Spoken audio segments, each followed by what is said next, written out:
Saudara, ada satu yang agak menggetarkan juga. Ketika mungkin sudah banyak yang baca buku ini, sebuah buku kecil ya, judulnya Life After Death, hidup sesudah mati, ditulis oleh Raymond Moody. Raymond Moody ini adalah seorang dokter yang karena pinternya dia dalam bidang kedokteran kemudian dijadikan guru besar di bidang filsafat kedokteran. Nah, ketika dia mengajar ditanya oleh mahasiswanya, Pak Moody, gitu, Bapak dokter yang sudah nangani banyak ribuan orang mati, banyak menyelamatkan orang tapi sering juga gagal. Mahasiswanya tanya, Dok, kalau orang mati itu pergi kemana? Kalau orang mati itu pergi kemana? Nah, ini sebagai dosen tertantang. Saya dosen, tidak bilang saya ini gaib, saya harus penelitian. Lalu dia lakukan penelitian. Apa penelitian? Penelitiannya itu 100 orang yang pernah mati diwawancarai oleh dia. Ada orang pernah mati banyak, dia kirim surat ke rumah sakit. Apa tempatmu pernah ada orang mati lalu hidup lagi? Ada namanya John, mati jam sekian, tiba-tiba jam 6 sore hidup. Ada yang mati 2 jam, ada yang 6 jam, 7 jam. Nah, dicatat namanya, dicari alam, lalu diwawancarai. Ketika ditanya, apa yang kamu rasakan ketika kamu mati? Saudara, 100 orang yang pernah mati ini 86% jawabannya sama, saya keluar dari tubuh saya. Yang 14% itu kira-kira mirip jawabannya, tidak bertentangan tetapi tidak persis mengatakan keluar dari tubuh saya. Jadi orang mati itu, saudara kalau mati besok keluar dari diri saudara sendiri. Lalu apa yang saya lihat ke bawah, ibu saya nangis, kata yang punya ibu, istri saya nangis, anak saya nangis, dokter berusaha nolong gitu, waduh saya sudah tidak bisa menolong, ini sudah mati gitu. Terus kemana kamu? Terus saya masuk ke lorong yang sangat gelap. Sudah itu saya masuk ke tempat yang sangat terang benderang. Apa yang kamu lihat di tempat terang benderang itu? Ini 100 orang jawabnya sama. Saya melihat seluruh perjalanan hidup saya dalam sekejap. Jadi sekejap dia bisa melihat semua apa yang dilakukan ketika hidup itu. Ya, ketika masuk sekolah, ketika pergi ke pasar, ketika pacaran, ketika berselingkuh, ketika korupsi, dilihat semua dalam sekejap itu. Terus sudah itu saya terus ke atas lagi, tiba-tiba ada tabir di sana, saya tidak bisa masuk. Seakan-akan ada suara, ngapain kamu ke sini, belum waktunya kamu. Terus saya hidup lagi. Saudara bisa baca bukunya, ini ilmiah, penelitian ilmiah tentang sesuatu yang tidak ilmiah. Ketidakilmiahan itu dibuktikan secara ilmiah karena itu melalui studinya. Kalau Profesor Baikuni mengatakan sesuatu yang terjadi secara sama 3 kali itu pasti ilmiah. Nah, itu dari 100 orang 86. Bahkan dikatakan 100% sama, cuma yang 14 itu variasinya tidak persis kalimatnya gitu. Ilmiah. Lalu apa yang terjadi di sini? Saudara, banyak hal menarik di situ.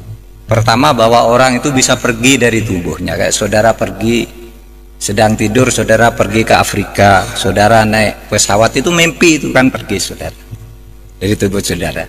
Ya, saudara pergi dari tubuh saudara, berkelana ke alam-alam di luar saudara, pergi. Yang kedua, ini yang sangat luar biasa. Apa ada? Ketika manusia itu sampai di suatu saat, di suatu tempat yang terang benderang, manusia itu melihat amalnya sendiri. Sehingga dia tidak bisa mengatakan, saya tidak pernah mencuri. Ada situ, di alam terang itu kamu melihat sendiri. Itulah yang di dalam Al-Quran dikatakan, ma yalfidhu an qaulin illa ladaihi raqibun atid.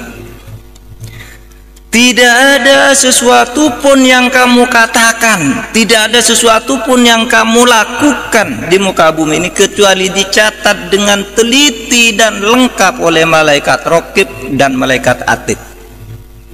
Jadi malaikat Raqib dan Atid itu tinggal menunjukkan aja. Maka kata Al-Quran itu kalau dalam surat Yasin itu al-yauma nakhtimu ala afwahihim wa tukallimuna aydihim. Suatu saat kamu tidak bisa memantah, Pak, saya tidak mencuri, saya tidak berselingkuh, saya tidak korupsi. Al-yauma nakhtimu ala afwahihim. Pada saat itu ketika amal itu akan ditunjukkan kepadamu apakah kamu orang baik apa tidak, mulutmu tidak bisa membantah. Terkunci, nakhtimu ala afwahihim. Kunci mulutnya, tidak boleh bilang tidak. Lalu apa? Yang bicara adalah wa tukallimuna aydihim, tangannya yang mengatakan, ini loh buktinya saya pernah nempeleng orang, ini loh pernah saya nyopet dompetnya orang, ini loh saya pernah nyolek cewek gitu. Pokoknya tangannya itu menunjukkan. Wa tasyhadu arjuluhum, dan kakinya itu mengatakan iya saya yang berjalan menuju sana. Itu loh, ada filmnya. Hebat kan dulu orang waktu kita kecil tuh kalau membayangkan malaikat Raqib Atid itu apa ya? Oh itu yang ada di belakang kita bawa foto buku ditulis Pak Mahfud sedang pidato dapat pahala, ini sedang ini dosa. Nah begitu langsung lebih hebat dari komputer yang berapa ribu mega. Langsung bisa dilihat dalam sekejap, dan itu dialami oleh orang yang pernah mati, dan itu bukan orang Islam tetapi mengonfirmasi apa yang dikatakan oleh Al-Quran tentang catatan di alam sana. Nah itulah yang dikatakan saudara. Maka Islam itu katakan oke, rasionalitas wajib hukumnya, kita rasional, tapi jangan terjebak ke dalam rasionalisme di mana yang kamu anggap benar itu hanya yang masuk akal, karena seluruh yang masuk akal itu benar dan harus kamu percaya. Tetapi di luar itu banyak yang tidak masuk akal, yang justru mungkin lebih banyak dari yang masuk akal, yang juga mempengaruhi kehidupan dan selalu ditunjukkan oleh Tuhan. Taklahlah kalau itu dikatakan belum sampai itu bisa saja kan ketika suatu saat itu yang terakhir, saudara, saya juga pernah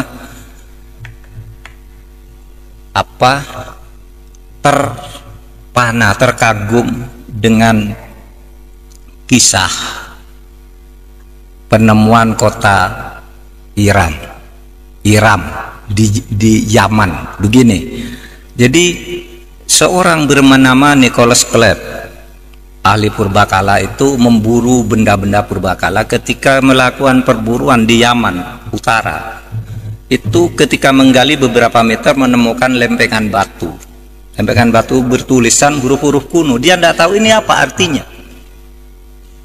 Dia datang ke seorang ahli bahasa purba namanya Profesor Pertinito. Datangnya, Prof, ini apanya artinya? Dia tahu, oh ini Iram, ini bacaannya ini Iram, ini Samud, ini Ad. Ini apa maksudnya? Ini kata Iram, ini ada di dalam Al-Quran. Kata Ad ini nama kaum, ada juga di Al-Quran. Samud juga ada di Al-Quran. Terus gimana? Kamu telitilah apa sejarah Iram, Samud, dan Ad itu.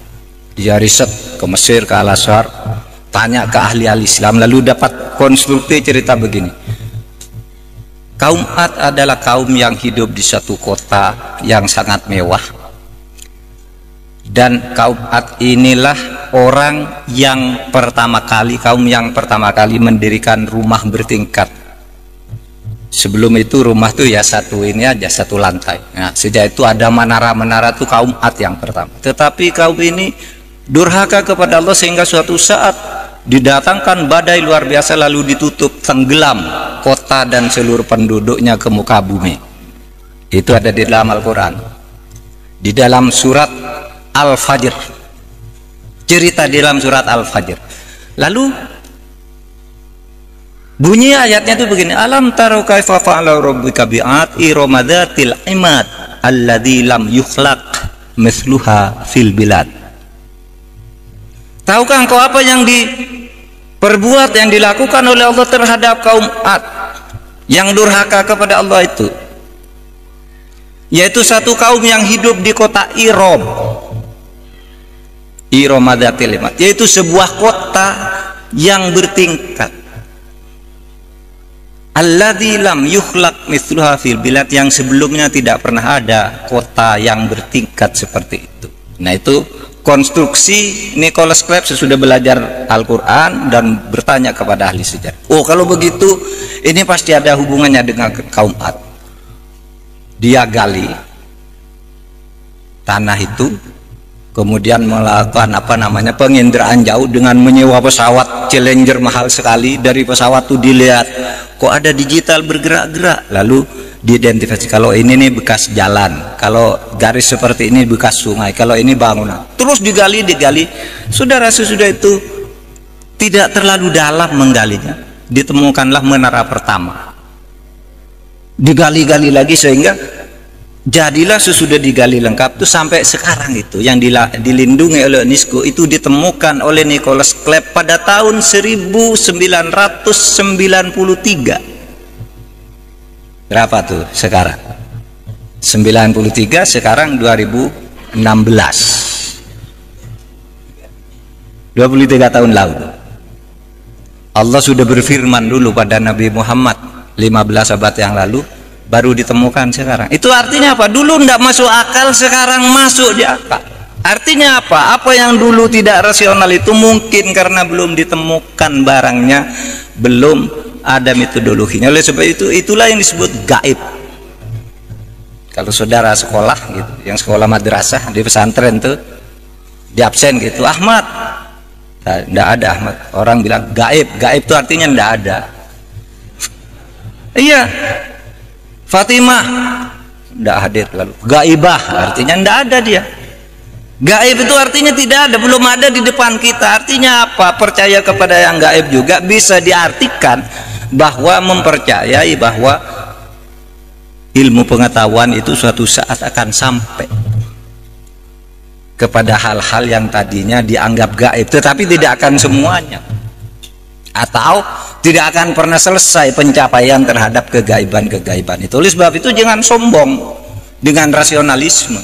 Pasti ya ada sesuatu yang tetap tidak rasional. Cobalah orang yang mengaku tidak bertuhan itu, misalnya naik pesawat, lalu pesawatnya turbulence, duduk, aduh Tuhan gitu, ndak sadar dia bilang Tuhan, karena di hatinya itu memang ada Tuhan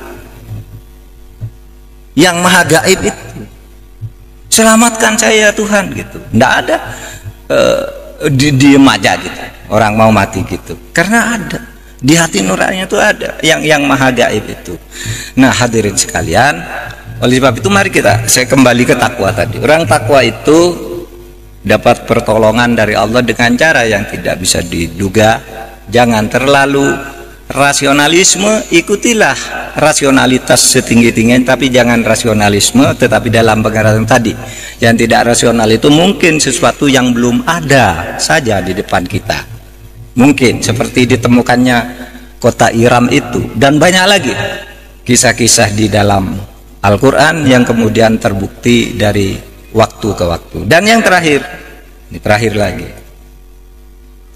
orang bertakwa itu hatinya akan tenang. Coba tanya tuh ibu-ibu, saudara sekalian, apa yang lebih penting dari tenang di dalam hidup itu? Tidak ada, saudara. Saudara itu bekerja ini semua kan agar hidupnya nyaman, tenang.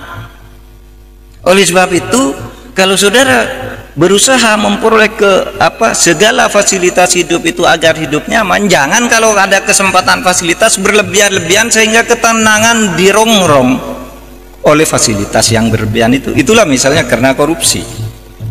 Nah, orang korupsi, mana dia tenang? Nggak tenang, saudara rasakan aja deh. Kalau saudara berlaku tidak benar, hatinya nggak tenang. Nyontek gitu, ujian nyontek.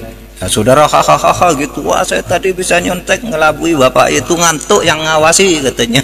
Saya nyontek nggak ketahuan, tapi saudara hati nuraninya mengatakan Anda salah, nggak tenang. Sesudah lulus saudara malu pada diri sendiri karena nurani itu selalu bicara yang benar. Maka kalau orang yang bertakwa itu kan selalu banyak berzikir, ingat kepada Allah, lalu ada jaminan Allah, ala bidzikrillah tatmainnul qulub. Kalau engkau selalu berzikir, ingat kepada Allah, hatimu akan tenang. Padahal kamu hidup tuh mencari ketenangan. Nah, banyaklah berzikir kepada Allah. Berzikir itu artinya selalu ingat, tidak harus selalu membaca kalimat thayyibah itu ya zikir. Tapi sebenarnya zikir yang sesungguhnya itu adalah orang yang selalu ingat bahwa dirinya dimonitor oleh Allah. Demikian renungan malam ini, mudah-mudahan ada manfaatnya, dan mari kita tingkatkan ketakwaan kita kepada Allah. Assalamualaikum warahmatullahi wabarakatuh.